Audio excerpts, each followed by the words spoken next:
I'll wait for a cue from Andre or Ethan to start. Let's see who's here. Seems like we are waiting still for maybe some more of the students to sign on. I don't know. Yeah, maybe, I don't know. Yeah, we can wait a couple of minutes. Okay. Okay, yeah.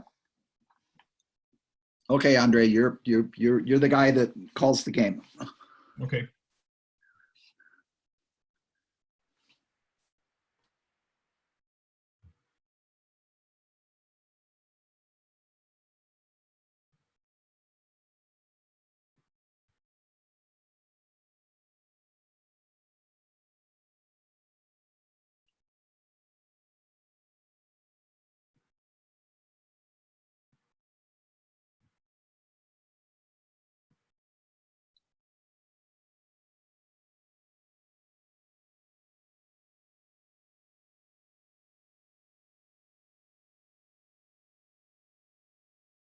Okay, I think we can get started. So today we start off with Michael's third and last lecture, I think, on statistical methods for theorists. Michael said he will try to be there at the coffee break, and he'll probably say more about it himself, but he might be a little bit late or early. I actually missed out on that part. Please go ahead. Yeah. Okay, thanks. So welcome back to the third and final lecture on statistical methods. Today I was planning to talk only about hypothesis testing because it's a subtle and difficult subject, but I heard so many good questions about Bayesian methods yesterday during the discussion hour that I've decided to cram in some material on Bayes' rule as well. So if you find me skipping over things, then it's a little bit because of trying to double up the material, but also you can always look at the slides. I've uploaded them if you want to see some of the things, understand some of the things I skip over. The other thing I want to mention is that I've given you my email address here at the bottom of all these 3 lectures, and I invite anybody who has questions about statistics. I know I got an email from Benjamin, for example. I haven't had a chance to answer yet, but anyone who wants to get some advice or ask a question about this subject, I would be really happy to hear from you. All right, so let me forge ahead. We're going to start with hypothesis testing, and I'm going to start with, again, these same famous distributions of invariant mass in the 4-lepton final state from Atlas on the left and CMS on the right. And I'm not going to talk about masses now. I'm going to talk about, well, what is the evidence for the Higgs boson in these two histograms? Sure, there's a blue histogram here or a red one, and there are some data points that seem to be a little bit higher than the surrounding data points. But how do we quantify and state in a serious way the significance of those 2 signals? Okay. The question that we're trying to answer, look at the Atlas data. These 2 bins are higher than the predicted background given by the red histogram.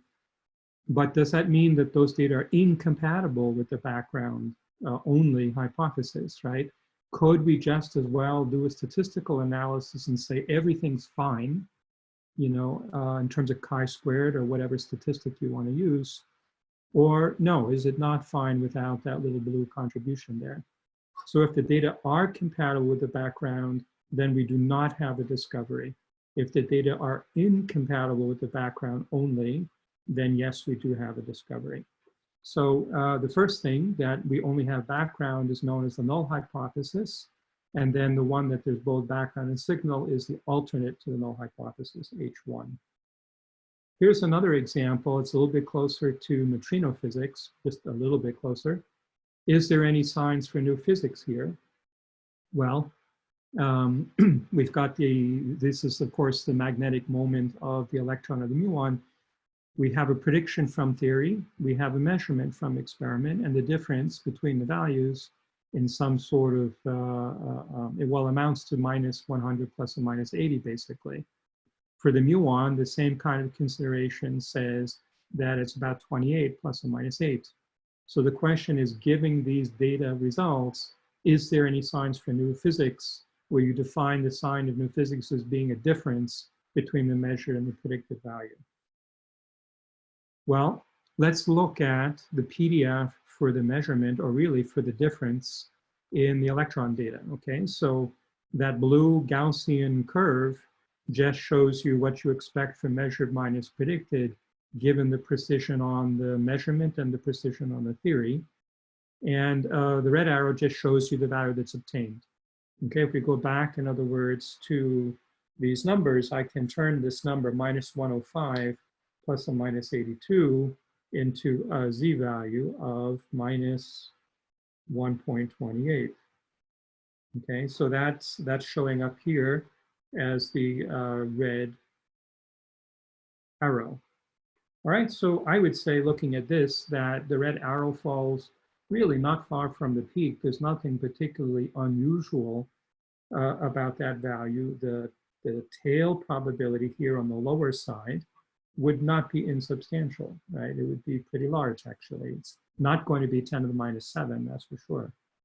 What about the mu1 case? This is exactly the same type of plot, but now you see that the data are way, way out here on the side at, I don't know, 2 or 3 sigma away from the mean. 3.5, 3.4, in fact, sigma from the mean. So now the tail probability is 310 to the minus 4. And one is tempted to say that, yes, there is some evidence for physics beyond the standard model. That's, of course, why we are all excited about the G-2 experiment to be repeated at Fermilab. So these are just examples to set up hypothesis testing. Unless you've done it, it can be very confusing, but it's obviously an essential part of science. It's not something that you can decide to just skip. The key concept is the acceptance or rejection of the null hypothesis. It's sort of a funny thing given how boring the name null hypothesis is, but that really is at the very center of the kind of hypothesis testing we do in particle physics. It's important, therefore, to state clearly what your null hypothesis is, what your standard model prediction is, if that's what the null hypothesis is. And then you also have to state what the alternative is, okay, H1. It could just be incompatible with the null hypothesis, but sometimes, and I'll give you an example, you really want to be a lot more specific than that. Okay, another example of where you have to be careful in specifying the alternate hypothesis is, are you interested in upward or downward deviations from the prediction? In the case of the Higgs peak, I think we really are only interested in upward fluctuations. No one imagines the Higgs boson is going to give you a negative contribution to the number of data that you see. On the other hand, it's clear, I think, that for the magnetic moment of the mu1, both significantly high and low values from the measurement compared to the theory are equally interesting. So in this case, you would consider both upward and downward deviations as part of the alternate hypothesis, H1. Right, so significant tests are what we use to check the consistency of the data with the null hypothesis. So this is a very careful and very formal thing. Wait a minute, I actually realized I forgot to turn on the questions, excuse me. All right, so I apologize, Neural, that I missed your question. Is the PDF the PF of measurements in the null hypothesis model? Yes, good question. So because it's centered on 0, and for this kind of scenario, the null hypothesis that there's no difference between the measured and predicted value, it peaks at 0 and then has some width that depends on the power of the experiment and the accuracy of the theory. It's a good question. Okay. So ultimately, we have a dichotomy of the sample space between events that are likely to occur under the null hypothesis and those that are unlikely to occur under the null hypothesis, in which case we will reject H0. So it's about either accepting H0 or rejecting H0, okay? So the way we do this is we define or choose a test statistic, might be a chi-squared, might be something else. And then we set a threshold on that test statistic to distinguish between accepting the null hypothesis and rejecting the null hypothesis. Okay, so there's a second question, Xiaoling, asking what's the alternative then?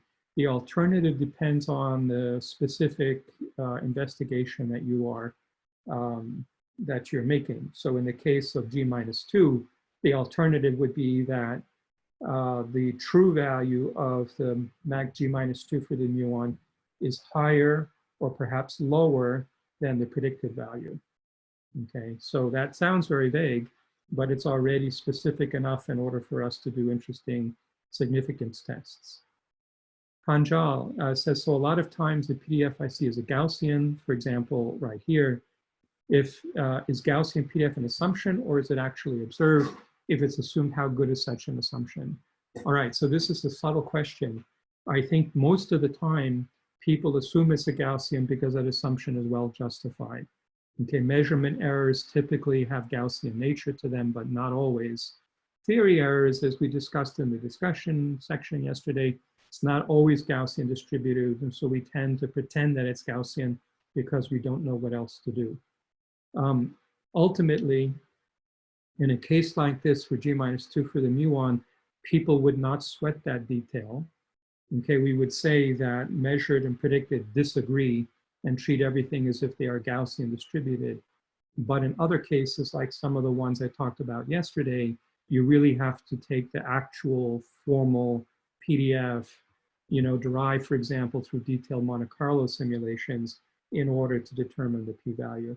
That's de rigueur at the collider experiments. That's you really cannot get away from not doing that. All right, good question. Where was I? So in order to do the hypothesis test, you need both the test statistic and the threshold. And you do have some choice here. So it's important to think about making a good choice and also making clear to the community what choice you made. Okay, so typically your test statistic is a function of the data, and so it's a random value. You compare it to a threshold or critical value. If it's above the critical value, then you will reject the null. If it's below the critical value, then you would accept the null. All right. In the case of the Higgs search, you would have a critical value that could correspond to the number of events you observe. In the case of the muon magnetic moment, this would actually have to be a two-sided test. You'd have a critical value both above and below. Okay. All right. Now, one thing to keep in mind, and this sounds obvious. I don't mean to be making obvious statements, but the null hypothesis is either true or false. There's no probability about whether the null hypothesis itself true or false. Okay, either the standard model gives a correct value for G minus 2, or it doesn't give the correct value. Now, ideally, we accept or we reject the null hypothesis when it's false, and we accept it when it's true. But because of the random nature of measurements and observation, things don't always turn out that way. So when, in fact, we reject the null hypothesis, when it is actually true, so that's a mistake, obviously, we call that a type 1 error. It's also known as a false positive. If, on the other hand, we accept the null hypothesis when really the null hypothesis is false, and in our minds as particle people, we think there is a signal for new physics, but we accept the null hypothesis that the standard model is true, this is a type 2 error, also known as a false negative. Okay, so we can actually make a kind of little diagram here. If the null hypothesis is true, but we reject it, that's the type 1 error. If, however, it's false and we reject it, that's success. If it's false, but we accept the null hypothesis, that's a type 2 error. And of course, if it's true and we accept it, which is what happens most of the time, unfortunately, that's also success. A success in the sense that your statistical analysis gave a correct answer. Okay, I'll skip over that. So I'd like to give you an illustration involving just tossing a coin. We have a coin and we want to know that it's fair, which means that it gives heads and tails with equal probability. So we conduct an empirical test, meaning we collect data, and we toss the coin 100 times. If we observe, say, 48 heads and 52 tails, then that clearly is compatible, statistically speaking, with the coin being fair. If, however, we were to observe 89 heads and 11 tails, then we would reject the assertion that this is a fair coin. Okay, so the null hypothesis is that the coin is fair. Let's see, we need criterion that separates a large from a small deviation. What that really means is we have to specify before we perform our experiment the level of significance, which is usually denoted by the Greek letter alpha, okay, the power of the test. So typically this is a small number like 1% or 10% or something like that, and it controls the rate of false positives. The smaller the alpha value, the less likely it is you will reject the null hypothesis when it's true. Okay. All right.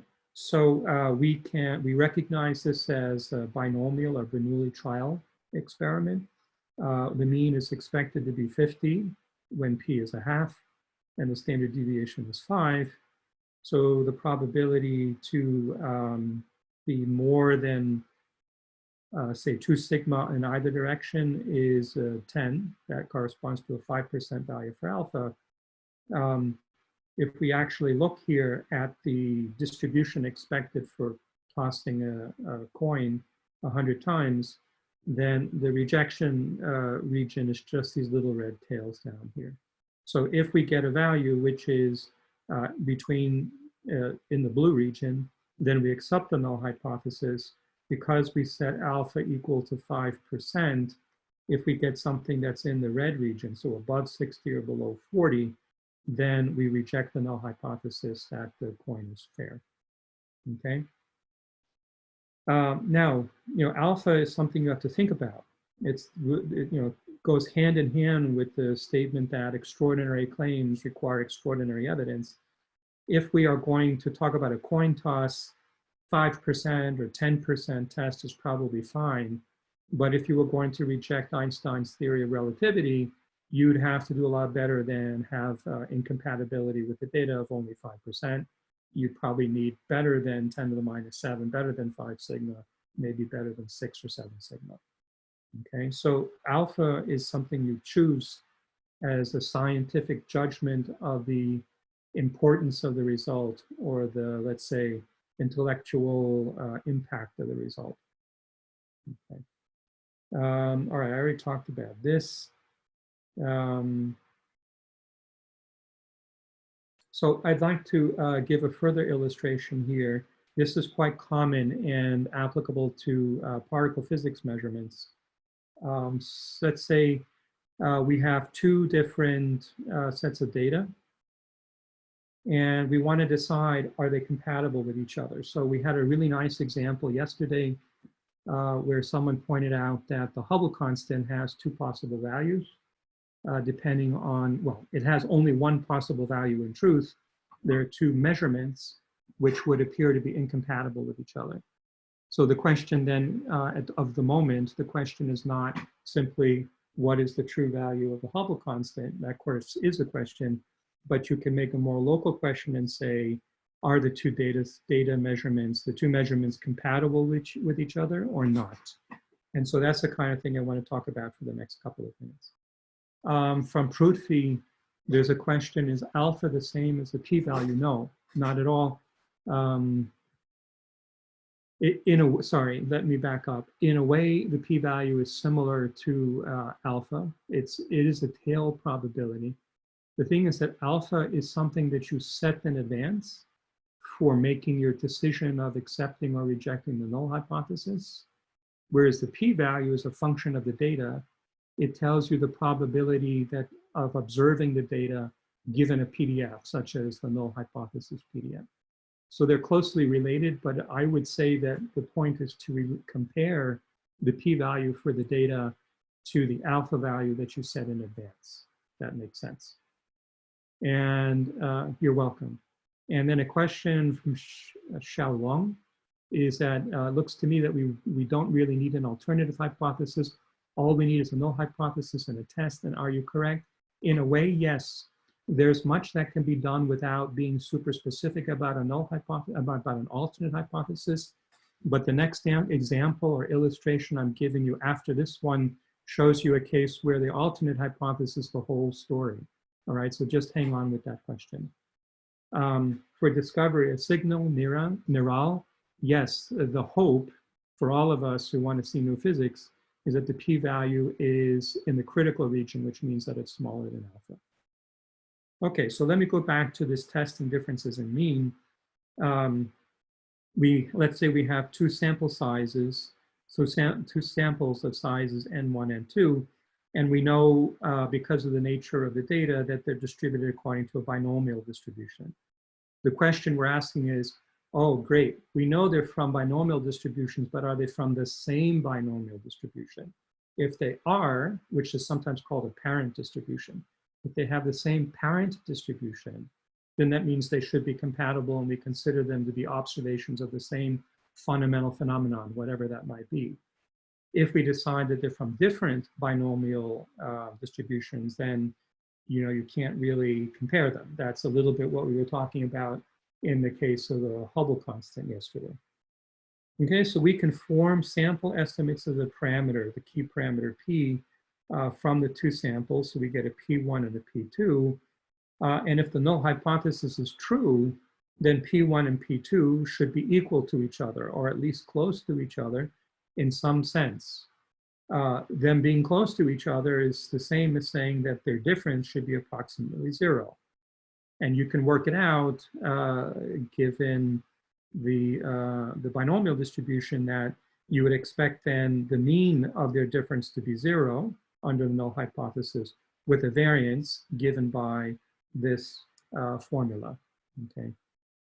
All right, so we don't know P for the parent distribution, but we can approximate it by pooling, adding together the two samples. That's what that green equation does. And then we can construct a random variate, which is the difference in the means. So you could almost think of this as x minus mu in the standardized variable divided by the variance in that difference. So again, under the null hypothesis, mu should be 0 and sigma should be 1. If these are from different binomials, different parent distributions, there's no particular prediction about what this should look like. And you would detect the fact that they're from different parent distributions by observing z that's way off from 0, meaning that it's much greater than 2 or 3 or 4 or 5, something like that. So here's an illustration. It comes from medical data in the UK from quite a while ago. There were these numbers of male and female children at birth. So you can calculate the fraction of children who were stillborn, P1 and P2 for males and females. And the question of the moment back then was, is there a different rate of stillbirths among male and female? The null hypothesis would be that there's no difference, okay? So we go ahead and we calculate an approximate P by pooling the male and female statistics or data. We get this value. And then from the formula for Z here, we plug in the numbers that we have, and we find that Z is 2.75. All right, so the probability that a standard norm, right? So in other words, here's the Gaussian for a null hypothesis. This is Z is 0, and we're way out here at 2.75. So the probability that the standard normal variate will deviate in either direction, either above or below, because this is a two-sided test, is only 0.6%. So that's the tail probability. So the data allow us to assert that the rate of stillbirths of male children is different from the rate of stillbirths of female children. And in fact, it's significantly higher in this case. And the point is that here, the word significant is not just a conversational term. This means something very precise in the world of statistics and with this treatment. Okay. Let me give you a more nuanced case. Jessica, let me first though answer your question. Jessica writes, following Xiaolong's question, we need a specific alternate hypothesis to avoid the look elsewhere effect, correct? Actually, the alternate hypothesis and the look elsewhere effect are slightly different things. They are connected, yes. For those who don't know, the look elsewhere effect is a question of how the p-value changes according to multiple different possible outcomes for a new physics signal. So Jessica, let me present this case on the curve fitting. because it a little bit gets to what you're doing. It definitely gets to what Xiaolong is asking. And then I'll try to remember to come back to the look elsewhere effect, okay? So I'm not brushing off your question, but I think this example will clarify and illustrate a lot of things. All right, so let's say we take a particle physics example. We've got a resonant particle, say like a Higgs boson, something new. And we want to know, does that decay in an isotropic manner or not? So you might have a distribution of the polar angle of the decay axis. And, you know, we do a fit. We could fit it to a level function because a level function is what you would expect if the decays were isotropic, right? It would be constant as a function of cosine theta, all of you know that. Now we could do a bunch of other stuff with test statistics, but the best thing to do is to go ahead and perform a fit. Now, if the assumed function, say a level function, corresponds to our null hypothesis, then the chi-squared value from the fit should follow the probability of chi-squared distribution, okay? Because the model that we hypothesize matches the data, and therefore the chi-squared as a test statistic can be predicted according to a valid fit, like we talked about yesterday. So in order to do a test of the model of the null hypothesis, we would set a threshold, call it chi-squared max. Below that, we accept the null hypothesis, and above that, we reject it. Okay, so again, in this case, the alternate hypothesis is pretty simple. It's that it's not what we assumed it was. Another thing we could do is to set a threshold on the probability for that particular chi-squared, calculate the probability of chi-squared, and compare it to the threshold. In these cases, these are, by the way, known as goodness of fit tests, which are very common. They're actually ubiquitous, I think, in particle physics. So in a way, we're talking about a goodness of fit tests, but in the context of hypothesis testing. Okay, so I'll skip this part. Now, if the data are of poor quality, they might fail to give us the ability to distinguish between the null hypothesis and the alternate one. In that case, we'll have kind of large rates of type 1 and type 2 errors. If the data are really strong and clearly tell us, is it isotropic or not isotropic, then we will have low rates of false positives and false negatives. And this is what the power of the test is all about. The power depends on the test statistic, and it also depends on the data themselves. Okay, so you want a high power so that you're able to reject the null hypothesis when the null hypothesis is false. Okay, so again, I'll give you an illustration of this. So let's go ahead and talk about our first test here. Let's pay attention to the light blue part. Our null hypothesis will be that the decay distribution of this mystery resonance is isotropic, and the alternate is that it's not isotropic. If we wanted to be a little bit more specific, we could hypothesize that the particle is spin 0, and if it's not spin 0, that it's spin 1. These are not the same sets of hypotheses. It's not the same test, and the performance of the test will be different in these two cases. All right, so let's say we have some decay data here. Here's some decay data, and we've got 5 points. Here's cosine theta from -1 to 1, and this is the number of events. So this here means it's isotropic, right? Isotropic means flat distribution in cosine theta. If it's a spin 1 hypothesis, we'll know from general principles that the distribution will look something like 1 plus x squared, where x is cosine theta. And indeed, this is the dotted curve, which corresponds to the spin 1 hypothesis. Okay, so at some level, what we want to do is to do a fit with the level function, the isotropic case, to these 5 data points and see what kind of chi-squared we get. Okay, there's a question from Niral. For a given experiment, what sets a good benchmark for chi-squared max? Is it always something like the number of degrees of freedom in the data?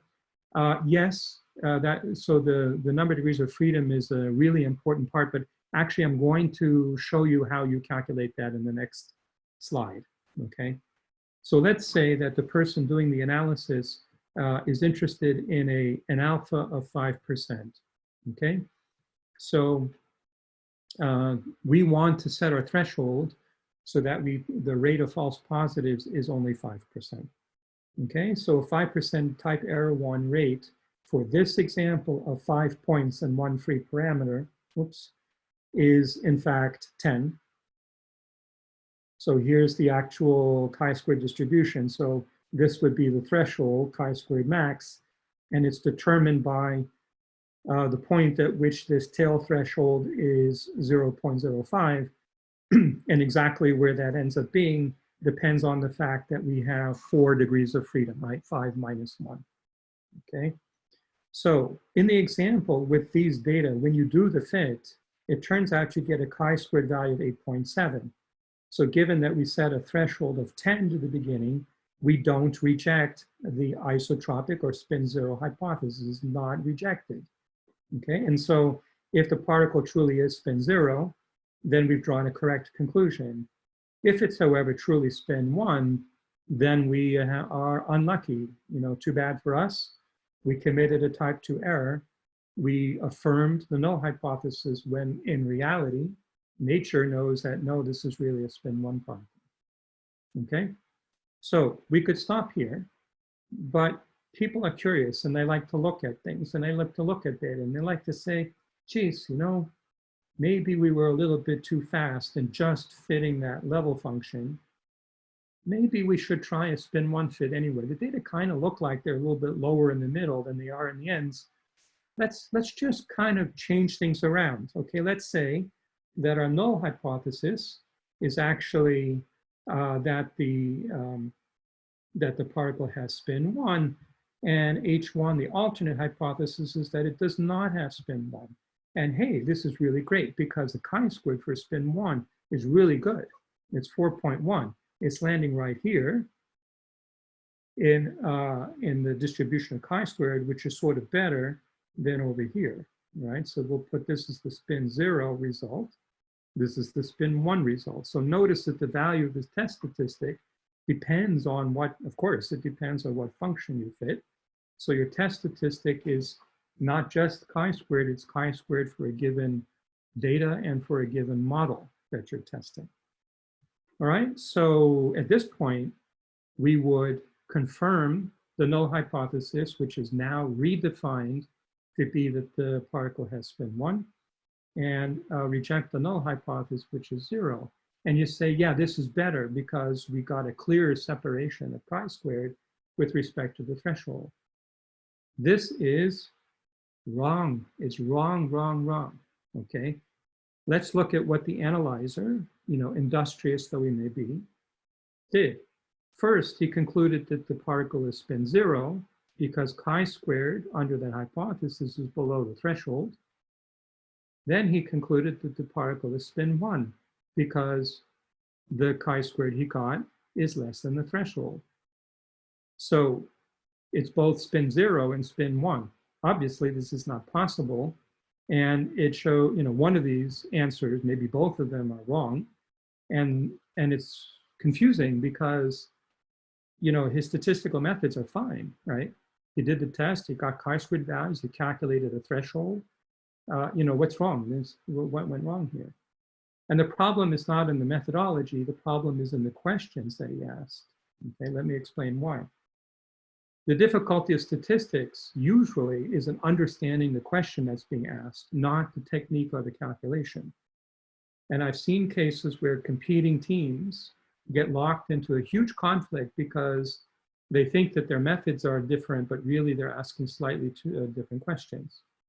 And these differences can be very subtle. This is all a frequentist approach. So we're not talking about what's good and bad about Bayesian statistics or something philosophical like that. It's very basic questions. Is a particle spin 0 or spin 1? So if this here had been 2 different teams, imagine how difficult it would be for them to collaborate on writing a paper because they would argue about which was the correct conclusion from the data, okay? The problem, of course, is that that particular data is kind of weak and it doesn't really have the power to cleanly distinguish between these 2 hypotheses. We could go ahead and lower the threshold to 8. Now 8.7 is above 8, and so the two values become consistent, but this would be wrong. It'd be really wrong. You cannot change your threshold after you learn what the value of your test statistic is for the data.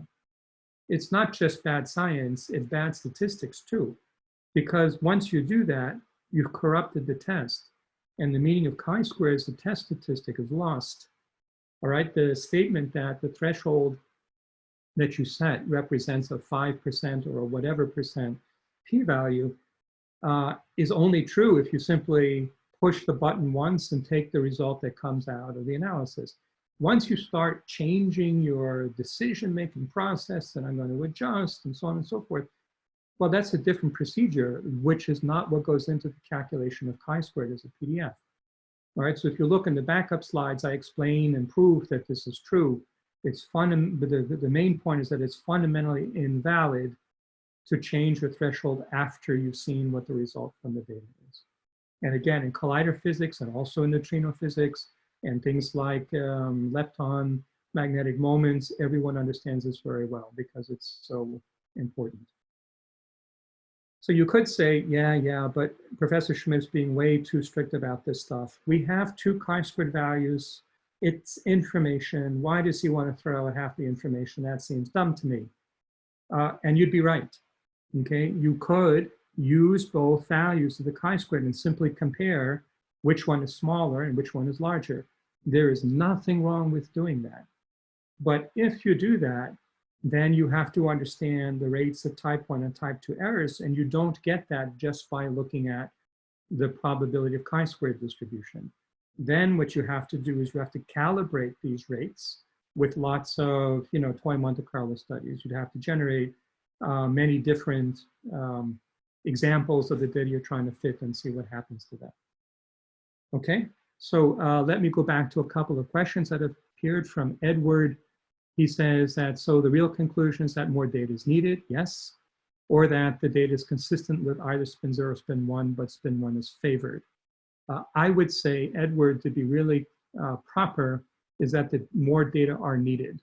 You could say colloquially or informally that the data seem to favor a spin 1 hypothesis, but that would, some sense, be chit-chatting with people. It's not really a valid statement statistically, because if we go back to the picture of the data here, the question boils down to, are these 2 points low? And is this one high because of the fluctuation or because of the real effect?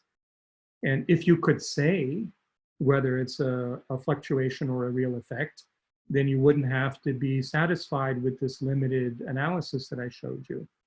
So if you cannot tell, if you have no way of telling that these two are low for a physics reason, then you have to accept the possibility at, at a few percent probability that, these are just statistical fluctuations and it really is spin 0.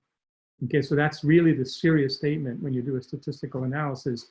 It is that you are claiming or asserting or admitting that whatever little feature is there and seems to favor spin 1 might actually just be a fluctuation of spin 0, and you can't tell until you take more data.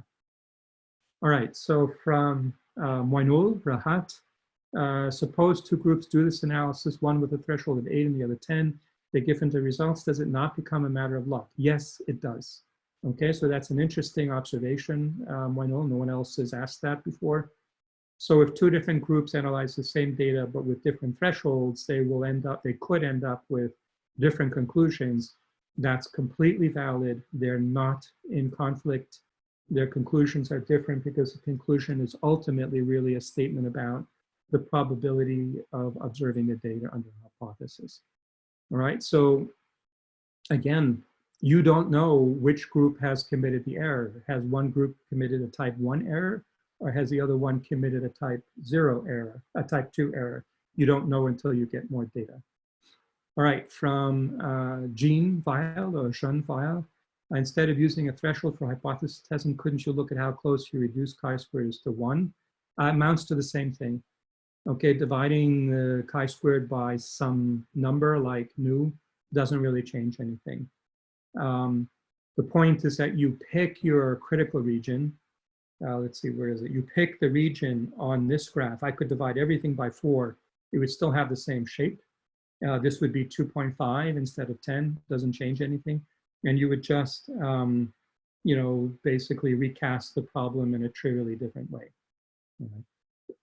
From Benjamin Sheff, is the original conclusion that it was spin 0 and not spin 1 really valid, since all the data seemed to show was that you couldn't reject the spin 0 case? Yes, Benjamin, the real point is that the data are not statistically incompatible with this level curve. All right, again, our eyes as human beings interpret data, doesn't really evaluate the range of possibilities at a glance, at least. So there are 2 ways you can get a handle on this. One would be to make versions of the data where you fluctuate the points and see what happens to the fit. That's actually a little bit problematic because the fluctuations of the data are then propagated into your study. The other thing you could do, and I've done this, it's actually very instructive, is to go ahead and assume a null hypothesis and generate events, or let's say a pseudo experiments that look like this one, randomly, you know, just having 5 points that are compatible with a constant, but where they randomly fluctuate up and down, where the fluctuation is determined by, you know, this error bar here. And then you can go ahead and say, generate 100 of them and pick the 5 that are least compatible with the null hypothesis, the ones that have the largest chi-squares, and then examine them by eye, and they'll look just like this. They really will. If you want to have some fun, go ahead and do what I said. And you'll say, oh my God, they look like a parabola, or they look like a rising line, or they look like some other weird thing. But you know, because you constructed that it's purely from fluctuations. And you have no means of saying that it's not a fluctuation.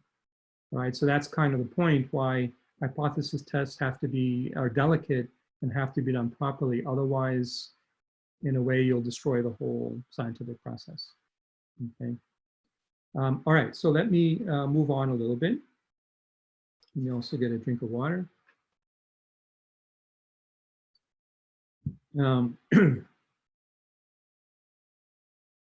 So let me just say very quickly, because I do want to talk about Bayesian statistics, that when you have multiple dimensions, your critical value is not just a point, it's a curve, right? Because here's an example of 2 Gaussians, so you can think of them as H1 and H0 here. And the question is, well, you can't just specify separating them with a point. You have to somehow draw some curve in the plane and say you accept H0 to the left of the curve and you reject it to the right of the curve. The question is how you determine an entire curve. The answer is with the ratio of likelihoods, right? So that's the point of the Neyman-Pearson lemma. They prove that the best possible curve is obtained by setting this ratio to a constant. Okay, so you say that you reject the null hypothesis if this ratio, as a function of the data, is greater than C, where the data are now multidimensional. Okay, and so in that case of 2 Gaussians that are separated a bit, these 3 curves give you examples of what you would pick as you know, the way of rejecting or accepting the null hypothesis. Okay, all right, so more questions have popped up. Let me address them. From Zhu Shenggang. So what to do with the spin stuff when we cannot take data anymore? Yeah, that's the sad song of every collider physicist. When they turn off a collider, there's always some little thing someplace that you wish you could collect more data, and eventually the collider run is over. Then you're sad. There's nothing you can do. I mean, you could try to improve analyses. That's why people do sophisticated multivariate analyses or even machine learning, because they want to get a little more statistical power out to see if it makes a difference. But if your data are inadequate, you're stuck with that reality, sorry to say. And going back to Edward, he writes that what's hard to believe is that all of the below average fluctuations of the spin zero would be in the middle, and all the above average fluctuations would be on the ends in such a way as to make it look like a spin one an accident. The odds that it seems like it would be lower than what the chi-squared would indicate. Yes, but you're being subjective, Edward. With all due respect, you're asking lots of good questions, but in this particular case, I am saying that you can get 5% of the time data that looks something like that or that are incompatible with the level function. So the data that I'm showing you are not likely if you get a, if the null hypothesis is correct, but they're not terribly unlikely either. Remember, chi-squared is 8.7. So the p or the tail probability for that is, you know, maybe 7 or 8%, something like that, maybe 10%. So 10% of the time, you'll get something that just doesn't look like a level function. It's exactly what I'm saying. There could be another fluctuation that will look like spin 2 or 3, yes, or be totally unphysical, right? We're only saying that it's not a level function. We're not saying it has to be 1 plus x squared. It could be x. It could be e to the x. It could be some other weird function, right? That, or look like some other weird function. All right, so it's 10 minutes to 11 or 10 minutes to 10, I guess. And I really want to talk about Bayes' rule. So please allow me to go ahead with this. I have a lot of, I think, interesting information or interesting material, but I don't mean to shut down Edward or Benjamin or Shu Cheng or anybody else. If you have more questions about this, I'll try to be at the coffee hour tomorrow. I don't think I can make it today. And you can always send me an email. My email is on the front slide, and I welcome questions from students. That's why I'm a professor. All right, so to change subjects completely and talk about Bayes' rule, I just want to remind you of this law that we sort of derived in lecture 1. When I look back, I realized I didn't do such a good job of it, but it's there around page 20. And we applied this kind of rule to our little example of poor Tom who got a positive result from an Ebola test. And this just reminds you of what it looks like. And this is nothing more than a test or an exercise in conditional probability. In fact, this morning over breakfast, I was reading very much the same kind of test or analysis for people who were looking at coronavirus test rates in California. Okay, so this is very timely, actually. So here it is again, that same old equation, no big deal, except that people like to call this Bayes' theorem, or sometimes Bayes' rule. That's what I call it, actually. And so why is it suddenly getting a fancy name if it's nothing more than evaluating some, you know, relative probability stuff, some conditional probability stuff? The reason is that, and this is not generally appreciated, so this is really my personal message to all of you, is that this by itself is nothing special if all you're doing is plugging numbers into it, right? You can look at this as actually a contingency table analysis if you want, big deal. It becomes a big deal when you reinterpret some of the terms. Like here, instead of B being just some number of people with a condition, it's actually have something to do with a parameter. Right? There is no unknown parameter over here, right? This P of Ebola was just a number, 0.001. Or similarly, even more exciting, if this expression is about a hypothesis. So whereas up here, we were just propagating numbers to see what's the probability that poor Tom has Ebola, given some data, some numbers. Here, we're trying to say, what's the probability distribution for a parameter given some data and you know, this formula? That's a totally different kind of question. And I was emphasizing yesterday that in frequentist statistics, you're not allowed to ask that question. The question is fundamentally invalid. Beyond that, we can even talk about what is the probability of an hypothesis. Now, remember, I said earlier, the null hypothesis is either true or false. And of course, that's a true statement. But here we're talking about what's the probability that we should bet that the hypothesis, null hypothesis is true or false. Okay, so you can attack that using this simple formula if you know what you're doing. And that's what I want to try to show you in the next 15 minutes. All right, so let's continue with this example where we have a mixture of data and parameters. All right, this thing here is the probability of the parameter theta given the data. It's not the same as the probability of the data given a parameter, right? That was that sin or that mistake of probability inversion if you mix these two guys up. They're very different. But notice the word I use is the probability of theta. So now I'm somehow admitting that I've got some sort of PDF for my unknown parameter theta. And that's known as a posterior probability density for theta. Posterior because it comes at the end. In some sense, the process is running from right to left. The stuff on the right-hand side are things that we plug in, and the thing on the left, this posterior probability, is what we get out, okay? So let's deconstruct the right-hand side. This light blue part here is something that we know. It's the joint probability for the x values given some arbitrary or known value of the parameter p. It's a joint probability, which we have also, by the way, interpreted as a likelihood function used in the maximum likelihood method.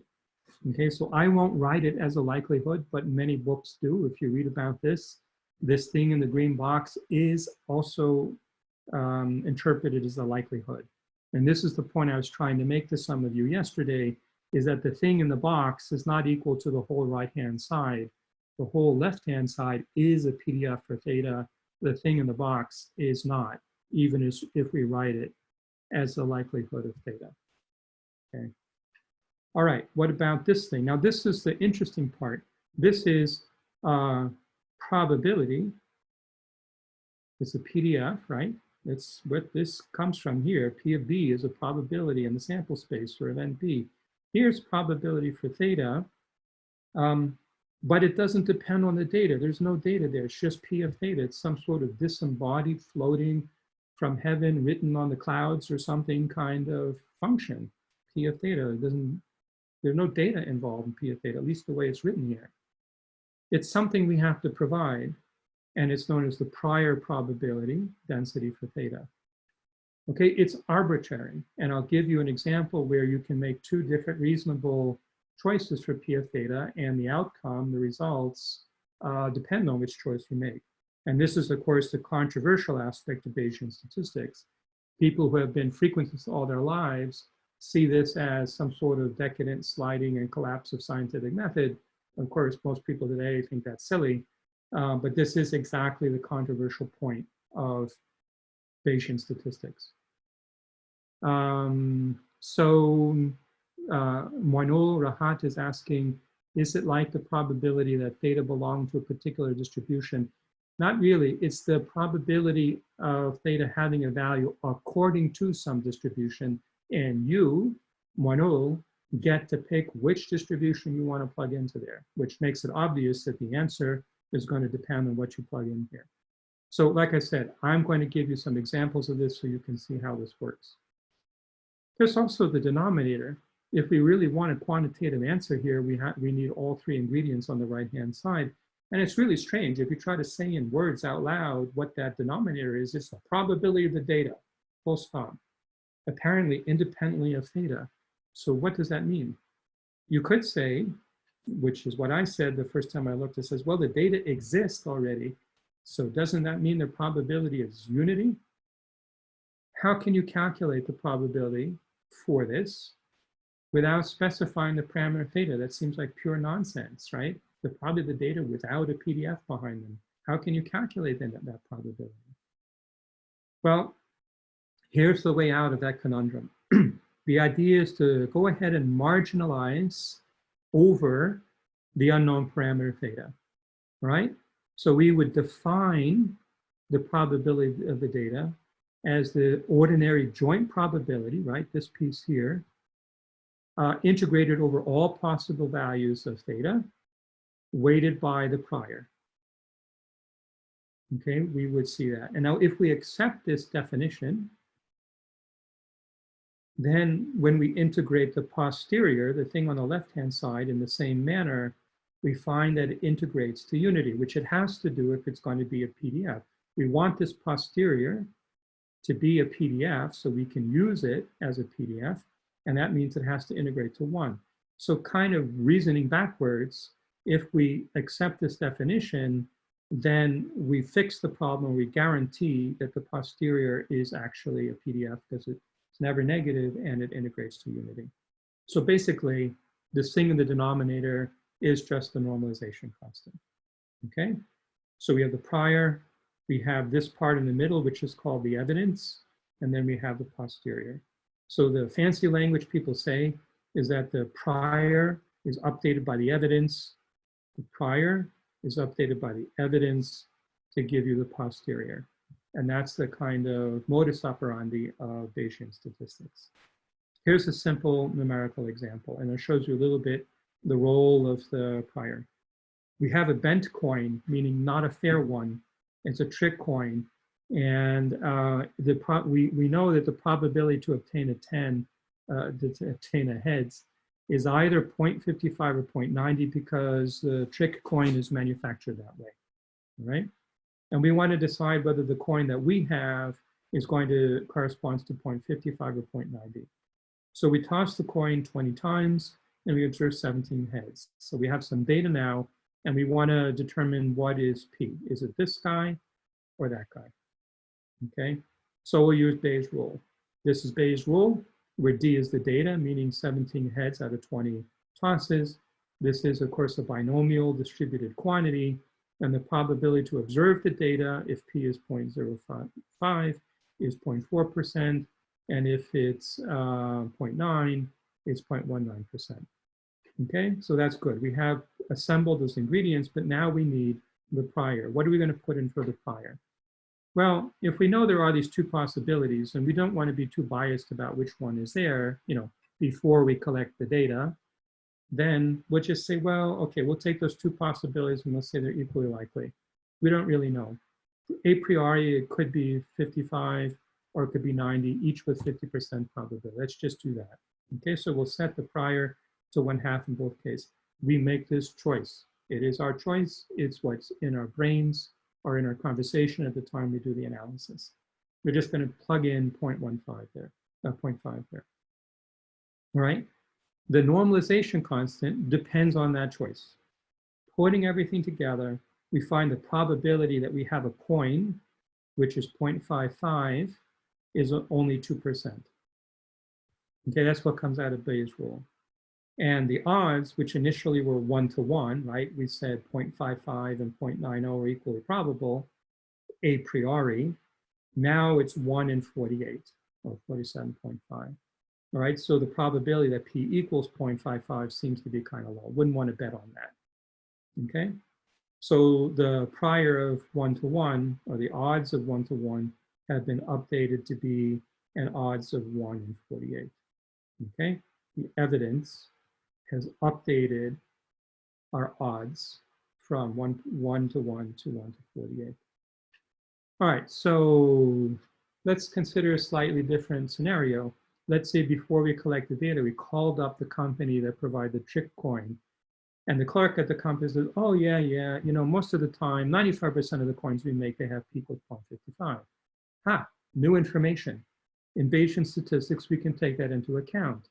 We can set our prior to be 95% of 0.55 and 5% 0.90, with the idea that whatever coin we got was a random choice out of all the trick coins that the company makes. And before we do anything, yeah, the chance is 95% that we got one would have P equal to 0.55. So now we redo the calculation, and the probability that it's 0.55, which was only 2% under the equal prior treatment, is now 28% under this updated prior, because the prior was heavily weighted toward 0.55 in the first place. And so the initial odds, the posterior odds, are now 2.51 again. So it's not really a big deal. It's not like 48-to-1 against this. It's only 2.5-to-1 against this. Okay. So to summarize, we have our prior odds. We have the posterior probabilities. This is quite low. This is nothing special. And then we have the posterior odds. Okay. In all cases, the data, 17 heads out of 20 tosses, is the same. Okay, so we have not changed the data here. We've only changed our assumptions prior to incorporating the data. And whereas before we had kind of a 2% bet that the coin had people to 0.55, that now becomes a 28%. Okay, so this is kind of an illustration of what is dangerous or frustrating about Bayesian statistics, because in the end, in this, of course, contrived example, you're not really sure what to conclude because it depends too much on what your prior is. Okay, so there are a bunch of questions now cropping up. From Benjamin, what would happen if you iterate the process using the posterior as a prior? Very good, Benjamin. That's, I think, the next thing that I talk about. So I'll come to that in a minute. From Niral, and if iterating on this process is okay, what sets a limit of how many times you can iterate and still be okay? Niral, so he's expanding on Benjamin's question. The answer is that there's no limit to the amount of iterations you can do. What's good is that as you collect more and more data, the influence of the prior probabilities diminishes, and eventually the outcome is completely dictated by the data, which is, of course, what we want.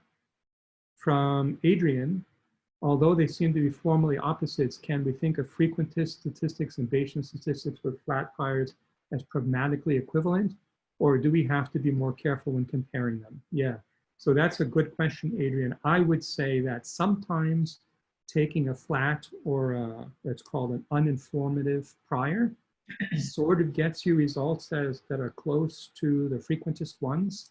And in particle physics, that's the spirit of what we do. We usually employ Bayesian statistics with a very weak prior that doesn't influence much the outcome compared to what the data do. But for various philosophical and technical reasons, I wouldn't say that they become equivalent.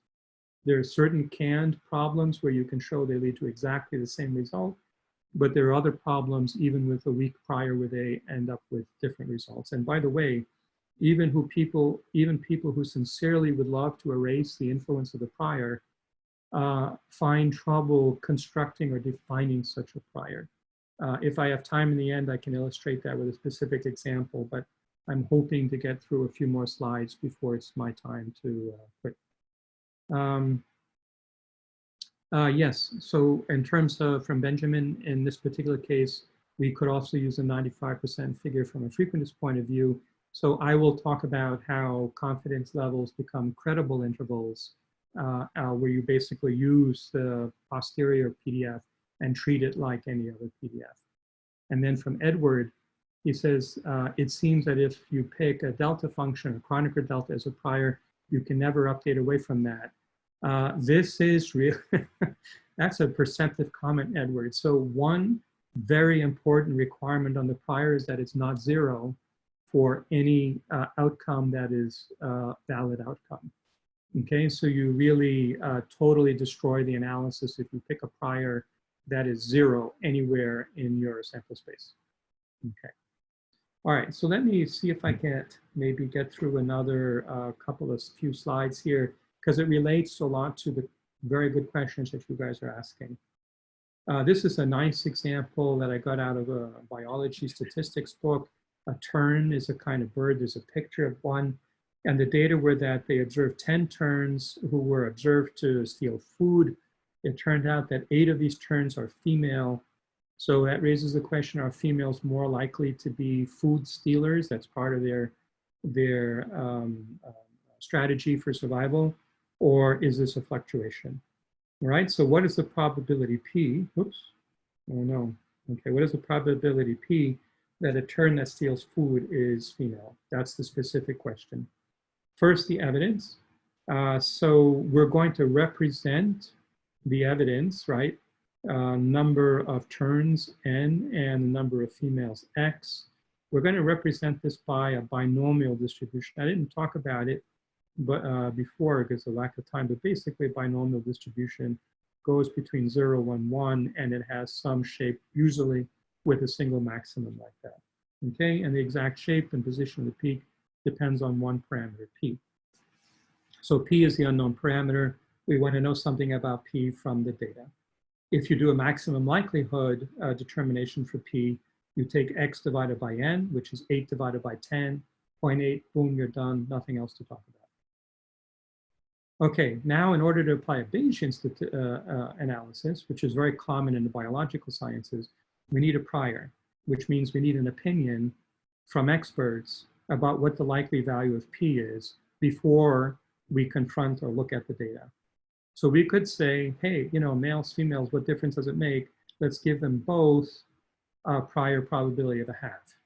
Or we could say, well, this is other species kind of similar, and we already know that p is about 0.7 for those data, kind of high. So you could use either one of these, okay? And that's the whole point. You can incorporate other data, other information using Bayesian statistics. For convenience, the prior we're going to represent as a beta PDF. This is a beta function. This is the probability of p depending on two numbers a and b. And now we have to specify a and b to specify the prior. Okay. So calculating the posterior is basically the evidence, right? The likelihood function times our prior. Here's a little bit of math that shows you how to multiply numbers together. The important point is that you get p to the x plus a minus 1, and then 1 minus p to the n minus x plus b minus 1. That's to be compared to this part here. It's actually similar. The only thing we did is the exponent x. I'm sorry, it's not like that one. Excuse me, I made a mistake. It's like this guy here. Okay, so the difference is that a is now updated to a plus x, and b is now updated to b plus n minus x, right? So we partition n into x and n minus x. So in this case, we have chosen a prior such that the posterior will have the same form. This is why we chose a beta prior in the first place, right? So if we start with a uniform distribution for the prior, then for p, then that means a is 1 and b is 1. And the result for the posterior is this function, and that's what it looks like. All right, so it's not bad. We get a peak at 0.8, right? Remember the maximum likelihood result was 0.8, so it agrees with that. And there's some sort of width here.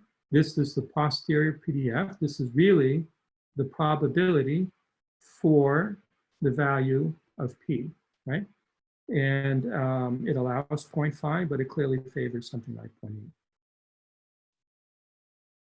0.8. This green arrow, I don't know if you can see it, there it is, gives you the 90%, I think it's a 90% credible interval for the data. So in the same way that we talked about confidence intervals for data before, or measurements, now we're talking about credible intervals for parameters coming out of Bayes' rule. Okay, so this is, I think it's the 90% credible interval. Okay, all right. So what we see is that we picked a prior, A naught or B naught. We derived the first posterior, x1 and x1, so that updated gave us new values of A1 and B1.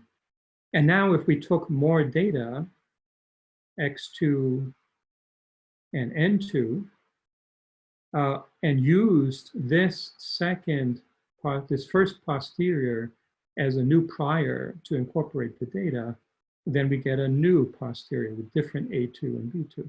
So this is a picture this somebody was asking about. You start with some subjective prior, you add data, and you get your first posterior. You can take your first posterior and use it as a prior, obtain new data or new evidence, and get a new posterior. You can do that again, use that new posterior as a new prior, get a third set of data, and get a new posterior. Okay, and so eventually, no matter how you started here, if the data are increasingly useful, then the posterior is entirely determined by the data. Okay. All right. So here's an, I'm going to skip that. Okay. So the only problem I have, folks, is that there's a bit more I wanted to go into, but it looks like I didn't gauge very well. I have 3 minutes left, and I did want to allow people to ask more questions about Bayesian statistics. Of course, you have my notes already, so there are other things you can read and ask me about if you like. But let me ask all of you if there are any other questions. Let me start with Pranjal's question. He writes that if we keep updating the priors according to posterior of earlier data, isn't this analysis become frequentist? As in, we are reducing the influences of our assumptions. Yeah, so in fact, absolutely. Let me see if I can get to a point where I try to address this. So that's exactly what I wrote here.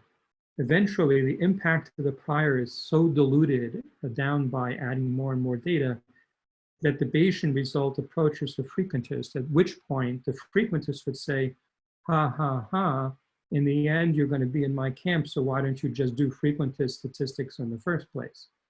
Of course, that's a little bit unfair, because in the early part of the analysis, when you don't have so much data, frequentists just can't say very much, whereas a Bayesian can.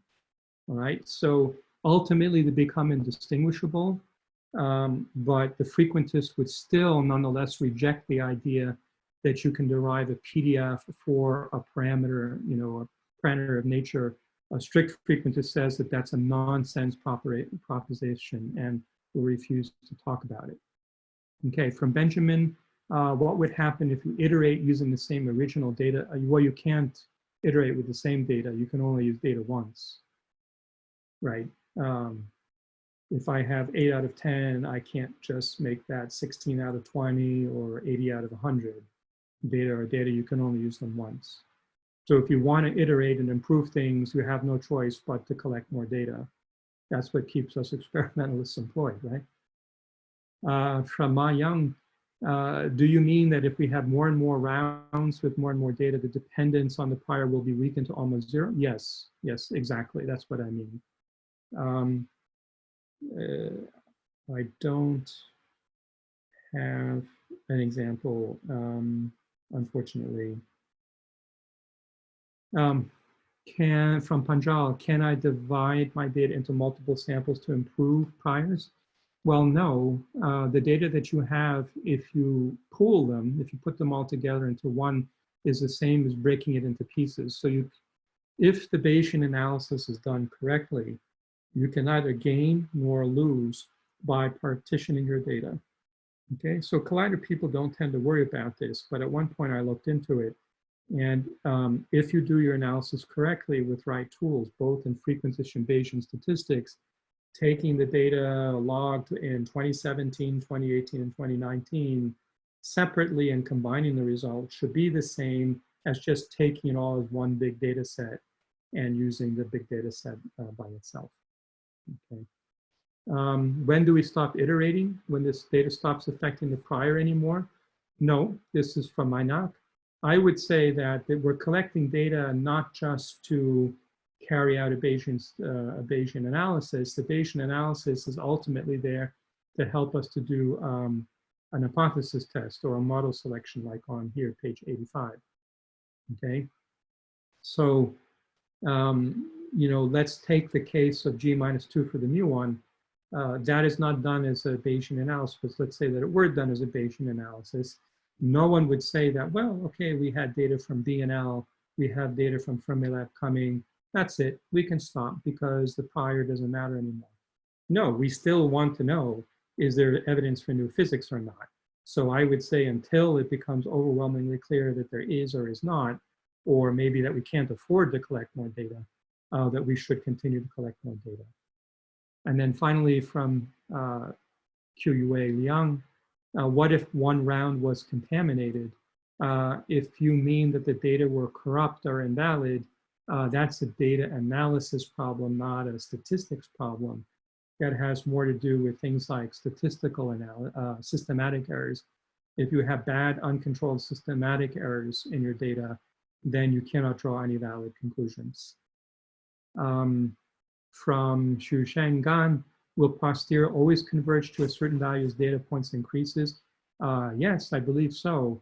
There should be a unique value for the parameter of interest, and basically the posterior PDF for that parameter will become a more and more narrow distribution, picture a Gaussian, just getting sharper and sharper and sharper and converging on some unique value.